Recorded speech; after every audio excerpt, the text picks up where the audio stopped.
નમસ્કાર દર્શક મિત્રો, દેશ અને દુનિયાના તાજા સમાચાર તેમજ ઉપયોગી માહિતીના ફરી એક નવા વિડીયોમાં આપ સર્વે દર્શક મિત્રોનું ગુજ્જુ પોકેટ યુટ્યુબ ચેનલ પર હાર્દિક સ્વાગત છે।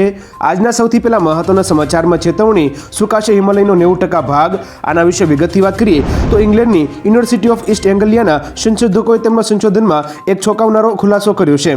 જો વિશ્વનું સરેરાશ તાપમાન 3 ડિગ્રી સેલ્સિયસ વધશે તો હિમાલયનો 90% ભાગ સુકાઈ જશે, નદીઓ સુકાઈ જશે, પાક નિષ્ફળ જશે અને માણસો ભૂખમરીનો શિકાર બનશે। યુનિવર્સિટી ઓફ ઈસ્ટ એંગલિયાના પ્રોફેસરનું કહેવું છે કે જો ભારત આનાથી બચવા માંગે છે તો તેણે પેરિસ એગ્રીમેન્ટ હેઠળ કામ કરવું પડશે, જેના લીધે તાપમાનને 1.5 ડિગ્રી સેલ્સિયસ પર અટકાવવું પડશે। ત્યાર પછીના મહત્વના સમાચારમાં આંખોમાં ઇન્ફેક્શનના કેસ વધવા લાગ્યા। આના વિશે વિગતથી જાણીએ તો ગુજરાત રાજ્યમાં અમદાવાદ સહિત અનેક શહેરોમાં છેલ્લા એક સપ્તાહમાં આંખના ઇન્ફેક્શનની સમસ્યામાં 20% વધારો જોવા મળ્યો છે। આ બીમારીના કારણે આંખમાં ખંજવાળ, પાણી નીકળવું, આંખો લાલ થવી જેવી સમસ્યાઓ થતી હોય છે। ડોક્ટરોના જણાવ્યા અનુસાર હાલ ઋતુમાં ફેરફારના કારણે પવન ફૂંકાઈ રહ્યો છે, જેથી હવામાં પરાગરજથી આંખનું ઇન્ફેક્શન થાય છે। આ કંજક્ટિવાઇટિસનો જ એક પ્રકાર છે, જો કે આ ઇન્ફેક્શન ચેપી નથી। ત્યાર પછીના મહત્વના સમાચારમાં 1 માર્ચથી બદલાશે આ નિયમો। આના વિશે વિગતથી વાત કરીએ તો 1 માર્ચ 2024થી ગેસ સિલિન્ડરની કિંમતો વધી શકે છે। આ ઉપરાંત જીએસટીના નિયમો મુજબ 5 કરોડથી વધુના બિઝનેસ કરનારાને ઇનવોઇસ વગર ઈ-વે બિલ જનરેટ કરી શકાશે નહીં। તે ઉપરાંત ફાસ્ટેગમાં કેવાયસી અપડેટ નહીં થાય તો ફાસ્ટેગ ડીએક્ટિવેટ થશે। તે ઉપરાંત 1 માર્ચથી એસબીઆઈ એટલે કે state bank of India bank દ્વારા ક્રેડિટ કાર્ડના બિલના નિયમોમાં ફેરફાર થશે। તે ઉપરાંત social media x, Facebook, YouTube અને ઇન્સ્ટાગ્રામ જેવા પ્લેટફોર્મ પર ખોટી માહિતી પોસ્ટ કરવા બદલ દંડ થશે। ત્યારબાદના મહત્વના સમાચારમાં દેશમાં સેમિકન્ડક્ટરના નિર્માણ અંગે વડાપ્રધાન મોદીએ લીધો મોટો નિર્ણય। આના વિશે વિગતથી જાણીએ તો પ્રધાનમંત્રી મોદીએ દેશને આત્મનિર્ભર બનાવવાની દિશામાં મોટો નિર્ણય લીધો છે। તેમણે ભારતમાં જ સેમિકન્ડક્ટર ફેબ સ્થાપિત કરવાનો નિર્ણય લીધો છે। આ અંગેની માહિતી કેન્દ્રીય મંત્રી અશ્વિની વૈષ્ણવે એક કાર્યક્રમ દરમિયાન આપી હતી। તેમણે કહ્યું કે ભારત દેશમાં સેમિકન્ડક્ટર ફેબના પ્રથમ પ્લાન્ટની સ્થાપના ટાટા અને પાવરચિપ તાઇવાનના કોલેબોરેશન દ્વારા કરવામાં આવશે। આ પ્લાન્ટની સ્થાપના ગુજરાતના ધોલેરોમાં થશે। ત્યાર પછીના મહત્વના સમાચારમાં 25 ડેપ્યુટી કલેક્ટરના ટ્રાન્સફર। આના પર નજર કરીએ તો ગુજરાતમાં લોકસભાની ચૂંટણી પહેલા 25 ડેપ્યુટી કલેક્ટરના ટ્રાન્સફર કરવામાં આવ્યા છે। નાણાં વિભાગ દ્વારા ચૂંટણી પંચના માર્ગદર્શનને ધ્યાનમાં રાખીને આ બદલી કરવામાં આવી છે। નોંધનીય છે કે આ બદલીમાં ઘણા ડેપ્યુટી કલેક્ટરની આંતરજિલ્લા બદલી થઈ છે। વર્ષ 2019માં સરકારે ચિંતન વૈષ્ણવને ટર્મિનેટ કર્યા હતા, હવે તેમની પણ બદલી થઈ છે। આ પહેલા રાજ્યના 38 ડેપ્યુટી કલેક્ટર સ્તરના અધિકારીઓની બદલી કરવાના આદેશ હતા। ત્યારબાદના મહત્વના સમાચારમાં એનપીએસ એટલે કે નવી પેન્શન યોજનાના કર્મચારીઓ માટે આવ્યા સારા સમાચાર। આના વિશે વિગતથી વાત કરીએ તો મુખ્યમંત્રી ભૂપેન્દ્ર પટેલની સરકારે ગુજરાત રાજ્યના કર્મચારીઓને લઈને મહત્વનો નિર્ણય કર્યો છે। મોંઘવારી ભથ્થું વધારવાની સાથે સાથે મુખ્યમંત્રીએ નવી પેન્શન યોજના હેઠળ કર્મચારીઓના 10% ફાળા સામે રાજ્ય સરકારનો ફાળો 14% કરવાનો નિર્ણય લીધો છે। આ ઉપરાંત સરકારે કર્મચારીઓને એલટીસી માટે 10 પ્રાપ્ત રજાની રોકડ ચૂકવણી 7મા પગાર પંચના ધોરણ મુજબ કરવામાં આવશે। ત્યાર પછીના અગત્યના સમાચારમાં મફત વીજળી સ્કીમને સરકારની લીલી ઝંડી। આના વિશે વિગતથી વાત કરીએ તો વડાપ્રધાન મોદીની અધ્યક્ષતામાં મળેલી કેબિનેટની બેઠકમાં વડાપ્રધાન મોદીએ સૂર્ય ઘર મફત વીજળી યોજનાને મંજૂરી આપવામાં આવી છે। આ યોજના હેઠળ 1 કરોડ ઘરોને 300 યુનિટ મફત વીજળી આપવામાં આવશે। આ યોજના વિશે માહિતી આપતા કેન્દ્રીય મંત્રી અનુરાગ ઠાકુરે કહ્યું હતું કે જે 1 કરોડ પરિવારોને 30 યુનિટ મફત વીજળી મળશે તેઓને વાર્ષિક 15,000 રૂપિયાની આવક પણ થશે। આ એક ક્રાંતિકારી યોજના છે। ત્યારબાદના મહત્વના સમાચારમાં આનંદો, 9 લાખ કર્મચારીઓને મોટો ફાયદો। આના વિશે વિગતથી વાત કરીએ તો ગુજરાત રાજ્યના કર્મચારીઓને લઈને સરકારે મહત્વનો નિર્ણય લીધો છે। મુખ્યમંત્રી ભૂપેન્દ્ર પટેલની સરકારે મોંઘવારી ભથ્થામાં જુલાઈ 2023થી 4%નો વધારો જાહેર કર્યો છે। એરિયસની ચૂકવણી 3 હપ્તામાં એટલે કે 1 જુલાઈ 2023થી ફેબ્રુઆરી 2024 સુધીની તફાવતની રકમ ચૂકવવામાં આવશે। રાજ્યના પંચાયત સેવાના તથા અન્ય એમ કુલ 4.45 લાખ કર્મચારીઓ અને અંદાજે 4.63 લાખ નિવૃત્ત કર્મચારીઓ આનો ફાયદો થશે। ત્યારબાદના મહત્વના સમાચારમાં મોદી સરકારે જીડીપીના ડેટામાં કર્યો ફેરફાર। આના પર નજર કરીએ તો જીડીપીના આંકડાઓને લઈને મોદી સરકારે ફેરફાર કર્યો છે। સરકારે જીડીપીના અંદાજમાં ઘટાડો કર્યો છે। હવે સરકાર જીડીપીના પહેલા કરતાં ઓછા અંદાજો જાહેર કરશે, તેમજ જીડીપીના અંતિમ અંદાજો જાહેર કરવાની સમય મર્યાદામાં 1 વર્ષનો ઘટાડો કરવામાં આવ્યો છે। હવે જીડીપીનો ત્રીજો અંદાજ જાહેર કરવામાં આવશે નહીં। આનો અર્થ એ થયો કે આગામી દિવસોમાં સરકાર જીડીપીના 5 આંકડા જાહેર કરશે। ત્યાર પછીના મહત્વના સમાચારમાં રેલવે મુસાફરોને મોટી રાહત, આના વિશે વિગતથી વાત કરીએ તો રેલવે મુસાફરો માટે સારા સમાચાર છે. રેલવે કોરોના મહામારી પહેલા જે મુસાફરીના ભાડા હતા તે ફરી લેવાનો નિર્ણય કર્યો છે. આનો સૌથી વધુ ફાયદો પેસેન્જર ટ્રેનમાં રોજ મુસાફરી કરતા લોકોને મળશે. એક રિપોર્ટ અનુસાર રેલવે દરેક મેનુ ટ્રેનો અને 0થી શરૂ થતી ટ્રેનોના ભાડામાં અંદાજે 50% ઘટાડો કર્યો છે. રેલવેએ અનરિઝર્વડ ટિકિટ સિસ્ટમ એપમાં પણ ભાડા અંગે નવા ફેરફારમાં સુધારો કર્યો છે. ત્યાર પછીના અગત્યના સમાચારમાં 100 રૂપિયાની દવાથી કેન્સર મટી જશે. આના વિશે વિગતથી વાત કરીએ તો ટાટા ઇન્સ્ટિટ્યૂટના ડોક્ટરોએ એક એવી ટેબ્લેટ વિકસાવી છે જે દર્દીઓમાં કેન્સરને વારંવાર થતા અટકાવી શકે છે. ડોક્ટરોનો દાવો છે કે આ ગોળીઓ મુખ્યત્વે સ્વાદુપિંડ, ફેફસા અને મોઢાના વિસ્તારોમાં કેન્સર સામે અસરકારક છે. તેના સેવનથી દર્દીઓમાં કેન્સરની બીજી ઘટનાને રોકવામાં મદદ મળશે. ડોક્ટરોના જણાવ્યા અનુસાર ફસાઈ તરફથી મંજૂરી મળ્યા બાદ આ ટેબ્લેટ લગભગ 100 રૂપિયાની ખૂબ જ સસ્તું કિંમતે ઉપલબ્ધ થશે. ત્યારબાદના અગત્યના સમાચારમાં રાજ્યમાં વરસાદથી થશે નુકસાન, આના વિશે વિગતથી વાત કરીએ તો ગુજરાતના વિવિધ જિલ્લામાં માવઠાની આગાહીથી ધરતીપુત્રો એવા ખેડૂતોમાં ચિંતામાં વધારો થયો છે. આગામી 1 માર્ચે એટલે કે 1 માર્ચ 2024થી વેસ્ટર્ન ડિસ્ટર્બન્સ સક્રિય થતાં રાજ્યમાં બનાસકાંઠા, પાટણ, સાબરકાંઠા, મહેસાણા, અરવલ્લી, અમરેલી, ભાવનગર અને પોરબંદરમાં માવઠાની આગાહી કરવામાં આવી છે. દરિયાકાંઠાના વિસ્તારોમાં ઝડપી પવન પણ ફૂંકાશે, જેના લીધે માછીમારોને આગામી 5 દિવસ દરિયો ન ખેડવા સૂચના પણ આપવામાં આવી છે. ત્યાર પછીના મહત્વના સમાચારમાં 8થી 10મી માર્ચ દરમિયાન ફૂડ ફેસ્ટિવલ યોજાશે. આના વિશે વિગતથી વાત કરીએ તો અમદાવાદ મ્યુનિસિપલ કોર્પોરેશન દ્વારા અમદાવાદમાં 8થી 10મી માર્ચ દરમિયાન ફૂડ ફેસ્ટિવલ યોજાશે, જેની એન્ટ્રી ફી 50 રૂપિયા રહેશે. આ ફેસ્ટિવલનું આયોજન રિવરફ્રન્ટ ઇવેન્ટ સેન્ટર ખાતે કરવામાં આવશે. અમદાવાદમાં પ્રથમવાર 3 દિવસના ફેસ્ટિવલનું આયોજન કરવામાં આવ્યું છે. ફેસ્ટિવલમાં 2 થીમ પર ફૂડ કોર્ટ બનાવવામાં આવશે. તેમાં પ્રાદેશિક સ્વાદ અને લક્ઝરી સ્વાદની ફૂડ કોર્ટમાં મજા માણી શકાશે. તેમજ ફેસ્ટિવલને ફૂડ ફોર થોટ ફેસ્ટ નામ આપવામાં આવ્યું છે.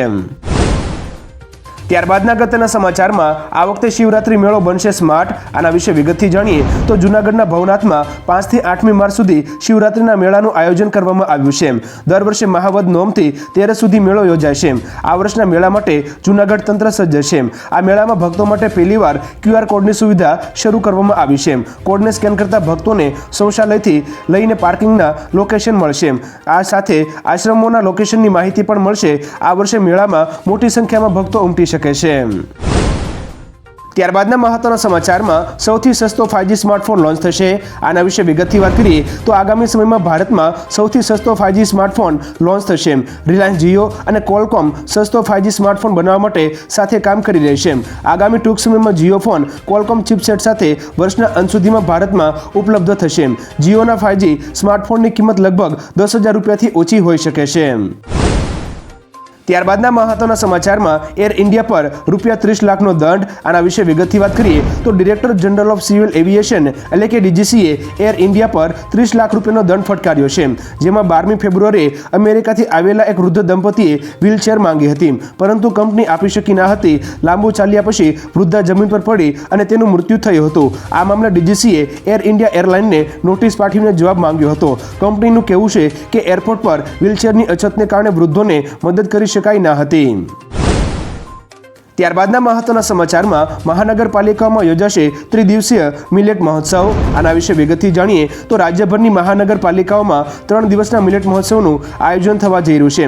1 માર્ચથી 3 માર્ચ 2024 દરમિયાન ત્રિદિવસીય મિલેટ મહોત્સવનું આયોજન કરવામાં આવશે. આ મહોત્સવથી ભારતના પરંપરાગત જાડા ધાન્યો અંગે લોકજાગૃતિ કેળવવામાં આવશે.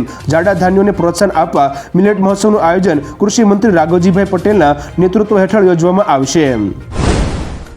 ત્યારબાદના મહત્વના સમાચારમાં ગાઝામાં ભૂખમરો, રાહત સામગ્રી ભરેલી ટ્રકો પર ફાયરિંગ. આના વિશે વિગતથી જાણીએ તો ઇઝરાયલ અને હમાસ વચ્ચે છેલ્લા 5 મહિનાથી છેડાયેલા યુદ્ધના કારણે ગાઝામાં હજારો લોકો મોતને ભેટ્યા છે અને ભૂખમરાનું ભીષણ સંકટ ઊભું થયું છે.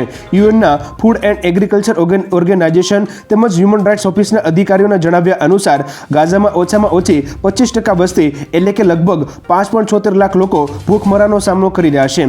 ગાઝામાં જીવન જરૂરિયાતની વસ્તુઓને એ હદે અછત ઊભી થઈ છે કે રાહત સામગ્રી લઈને પહોંચતી ટ્રકો પર લોકો ફાયરિંગ કરી રહ્યા છે અને ટ્રકોમાં રહેલી સામગ્રીની લૂંટફાટ કરી રહ્યા છે, જેના કારણે જરૂરિયાતમંદો સુધી રાહત સામગ્રી પહોંચાડવી પણ મુશ્કેલ બની રહી છે. લોકો રસ્તામાં જ ટ્રકોને લૂંટવા માટે ઘાત લગાવીને બેઠા હોય છે. ત્યારબાદના મહત્વના સમાચારમાં ભારતીય જીડીપીને લઈને આવ્યા ખુશખબર. આના વિશે વિગતથી વાત કરીએ તો કેન્દ્ર સરકારે નાણાકીય વર્ષના ડિસેમ્બર ક્વાર્ટર માટે આંકડાઓ જાહેર કર્યા છે. તે મુજબ ત્રીજા ક્વાર્ટરમાં દેશનો જીડીપી ગ્રોથ 8.4% દરે રહ્યો છે. વાર્ષિક ધોરણે આ દર વર્ષ 2022ના બીજા ક્વાર્ટર પછીનો સૌથી મજબૂત દર છે, જે 6.6%ના અનુમાન કરતાં વધારે છે. ઉત્પાદન પ્રવૃત્તિઓ અને સરકારી ખર્ચમાં વધારાને કારણે જીડીપીના દરમાં વધારો થયો છે. આ પહેલાના ક્વાર્ટરમાં જીડીપી ગ્રોથ 7.7% રહ્યો હતો. ત્યારબાદના મહત્વના સમાચારમાં અમેરિકાએ લગાવ્યો પ્રતિબંધ, ભારતની પરેશાની વધી.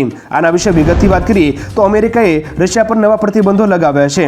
ભારતીય કોલસાના વેપારીઓનું કહેવું છે કે પ્રતિબંધના કારણે રશિયાથી કોલસાની આયાતમાં મુશ્કેલી આવશે. રશિયાના સૌથી મોટા કોલસા નિકાસકાર SUEK અને ભારતના વેપાર મંત્રાલયે હજુ સુધી પ્રતિબંધ અંગે કોઈ ટિપ્પણી કરી નથી. વર્ષ 2022 પહેલા ભારત રશિયા પાસેથી ઓછા પ્રમાણમાં કોલસાની આયાત કરતું હતું, પરંતુ યુક્રેન યુદ્ધ બાદ તેમાં વધારો થયો છે. ત્યાર પછીના અગત્યના સમાચારમાં જો આ એપ્લિકેશન ડાઉનલોડ કરશો તો ચોરાઈ જશે તમારો ડેટા. આના વિશે વિગતથી વાત કરીએ તો પ્રાડિયો નામની મોબાઈલ સાયબર સિક્યુરિટી કંપનીએ ખુલાસો કર્યો છે કે ગૂગલ પ્લે સ્ટોર પર file recovery and data recovery અને ફાઇલ મેનેજર એવી બે એપ છે જે પોતાને ફાઇલ મેનેજમેન્ટ ટૂલ્સ તરીકે ગણાવે છે, જે યુઝર્સના ડેટા ચોરીને ચાઇનીઝ સર્વર પર મોકલી રહી છે. પ્રાડિયોના રિપોર્ટ અનુસાર આ app real time detail, social network, email, contact વગેરેની ચોરી કરે છે, જે ડેટાને ચાઇનીઝ સર્વર પર મોકલે છે. ત્યાર પછીના મહત્વના સમાચારમાં વરઘોડામાં જાનૈયાઓ ઝાડુ માર્યું. આના વિશે વિગતથી વાત કરીએ તો સુરતના કતારગામ વિસ્તારમાં લગ્નનો વરઘોડો નીકળ્યો હતો, જેમાં જાનૈયાઓએ આગળ ફટાકડા ફોડ્યા હતા. પછી ફટાકડા ફોડવાથી રસ્તા પર કાગળનો કચરો થયો હતો, તેથી જાનૈયાઓએ રસ્તા પર ઝાડુ વાળતા જોવા મળ્યા હતા. તેની તસવીરો અને વિડીયો સોશિયલ મીડિયા પર વાયરલ થયા હતા. અગાઉ સુરત મહાનગરપાલિકાએ વરઘોડામાં ફટાકડા ફોડી કચરો કરનારાઓને 5,000 રૂપિયાનો દંડ કર્યો હતો, તેથી આ પહેલ કરવામાં આવી છે. ત્યારબાદના મહત્વના સમાચારમાં વન વ્હીકલ વન ફાસ્ટેગની સમય મર્યાદા લંબાવાશે. આના પર નજર કરીએ તો national highways authority of India એટલે કે નહાઈ તેની વન વ્હીકલ વન ફાસ્ટેગ પહેલને અમલમાં મૂકવાની સમય મર્યાદા લંબાવી શકે છે. એક વરિષ્ઠ અધિકારીએ જણાવ્યું કે પેટીએમ ફાસ્ટેગ વપરાશકર્તાને પડી રહેલી સમસ્યાઓને ધ્યાનમાં રાખીને તેની સમય મર્યાદા માર્ચ મહિનાના અંત સુધી લંબાવવાનો પ્રસ્તાવ લાવી રહી છે. દર્શક મિત્રો, આપણે જણાવી દઈએ કે નહાઈએ અગાઉ 1 માર્ચથી વન વ્હીકલ વન ફાસ્ટેગ પહેલને લાગુ કરવાની વાત કરી હતી. ત્યારબાદના મહત્વના સમાચારમાં 20 ભારતીયોને છેતરપિંડીથી રશિયા લઈ જવાયા. આના પર નજર કરીએ તો રશિયામાં કેટલાક ભારતીયો ફસાયાના સમાચાર અંગે વિદેશ મંત્રાલયે સ્વીકાર્યું છે કે એવા 20 ભારતીયો છે જેને સારી નોકરીનો વાયદો આપીને રશિયા લઈ જવાયા હતા. હવે તેઓ ત્યાં ફસાઈ ગયા છે, જેને જલ્દી સ્વદેશ પરત લાવવામાં આવશે. આ માટે રશિયન સત્તાધીશો સાથે વાત ચાલી રહી છે અને રશિયામાં ફસાયેલા આ લોકોને પણ સંપર્ક કરાયો છે. કેટલાક ભારતીયોએ રશિયાના વિડીયો શેર કરીને તેમને બચાવવા વિનંતી કરી હતી. ત્યાર પછીના મહત્વના સમાચારમાં આગાહી પહેલા જ ગુજરાતમાં અહીં વરસાદ. આના વિશે વિગતથી વાત કરીએ તો ડાંગ જિલ્લામાં 29મી ફેબ્રુઆરી 2024ના રોજ આહવા તાલુકાના ધવલીધોડ, શિવારીમાળ અને ગારાખડી નજીક વરસાદ વરસ્યો હતો. તેથી ખેડૂતોની ચિંતા વધી છે. જો કે હવામાન વિભાગે 1 થી 3 માર્ચ સુધી વરસાદની આગાહી કરી છે. 1 થી 2 માર્ચે હળવા વરસાદ સાથે ભારે પવન રહેશે. વેસ્ટર્ન ડિસ્ટર્બન્સના કારણે માવઠાની આગાહી કરવામાં આવી છે. ત્યાર પછીના મહત્વના સમાચારમાં ઘરમાં ઘૂસીને હુમલો કરીશું, પુતિને આપી ચેતવણી. આના વિશે વિગતથી વાત કરીએ તો રશિયાના રાષ્ટ્રપતિ વ્લાદિમીર પુતિને યુક્રેનનું સમર્થન કરતા દેશોને ફરી ચેતવણી આપી છે. તેમણે કહ્યું કે આ યુદ્ધ યુરોપ અને અમેરિકા સહિત સમગ્ર વિશ્વ માટે ખૂબ જ મહત્વપૂર્ણ છે. જે દેશો રશિયા સામે યુદ્ધમાં પડશે તેને નુકસાન થશે. રશિયા પર હુમલાનો વિચાર કરનારાઓએ સમજવું જોઈએ કે અમારી પાસે પણ હથિયારો છે. અમે તેમના ઘરમાં ઘૂસીને તેમના વિસ્તારોમાં હુમલો કરીશું. આના પરિણામો તેમના માટે ચિંતાજનક હશે. ત્યાર પછીના મહત્વના સમાચારમાં રાહુલ ગાંધી આવશે ગુજરાત. આના વિશે વિગતથી વાત કરીએ તો ભારત જોડો ન્યાય યાત્રાને લઈ રાહુલ ગાંધી 7મી માર્ચના રોજ ગુજરાત આવશે. તેઓની યાત્રા 7મી માર્ચે ગુરુવારે બપોરે 3 કલાકે જાલોદથી ગુજરાતમાં પ્રવેશવાની છે. 8મી માર્ચે દાહોદ બસ સ્ટેન્ડથી સવારે યાત્રા શરૂ થશે. ગુજરાત પ્રદેશ કોંગ્રેસના પદાધિકારીઓ અને કાર્યકર્તાઓ ભારત જોડો ન્યાય યાત્રામાં જોડાશે. તેઓને યાત્રા લોગોના સ્ટીકર, કાર સ્ટીકર અને ભારત જોડો ન્યાય યાત્રાનું વાર્ષિક કેલેન્ડર આપવામાં આવ્યું હતું.